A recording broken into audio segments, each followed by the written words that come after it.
രാജ്യത്തെ നടുക്കിയ ബലാത്സംഗ കൊലപാതകമായിരുന്നു കൊൽക്കത്ത ആർജിക്കർ മെഡിക്കൽ കോളേജിലെ യുവ ഡോക്ടറുടേത്. നീണ്ട നാളത്തെ വാദപ്രതിവാദങ്ങൾക്കൊടുവിൽ കേസിൽ പ്രതി കുറ്റക്കാരനാണെന്ന് കോടതി കണ്ടെത്തി. പ്രതി സഞ്ജയ് റോയിയെയാണ് കുറ്റക്കാരനാണെന്ന് കണ്ടെത്തിയത്. പ്രതിയുടെ ശിക്ഷ തിങ്കളാഴ്ച വിധിക്കുമെന്ന് കോടതി വ്യക്തമാക്കി. വിചാരണ കോടതി ജഡ്ജ് അനിർബൻ ദാസിന്റേതാണ് വിധി.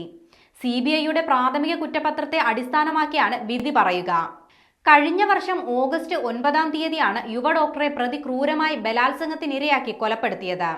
സെമിനാർ ഹാളിലായിരുന്നു ഡോക്ടറുടെ മൃതദേഹം കണ്ടെത്തിയത്.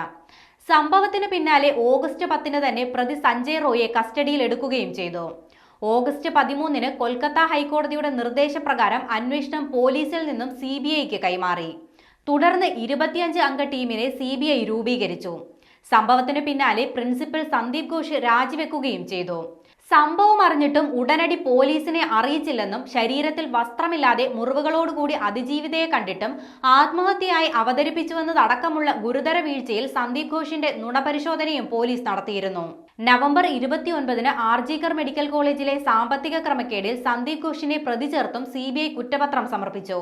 ജോലിയിലെ ഇടവേളക്കിടയിൽ സെമിനാർ മുറിയിൽ വിശ്രമിക്കാൻ പോയ യുവ ഡോക്ടറെ ലോക്കൽ പോലീസിലെ സിവിക് വോളണ്ടിയറായ സഞ്ജയ് ബലാത്സംഗം ചെയ്യുകയായിരുന്നുവെന്ന് കൊൽക്കത്തയിലെ പ്രത്യേക കോടതിയിൽ സമർപ്പിച്ച കുറ്റപത്രത്തിൽ CBI വ്യക്തമാക്കിയിരുന്നു.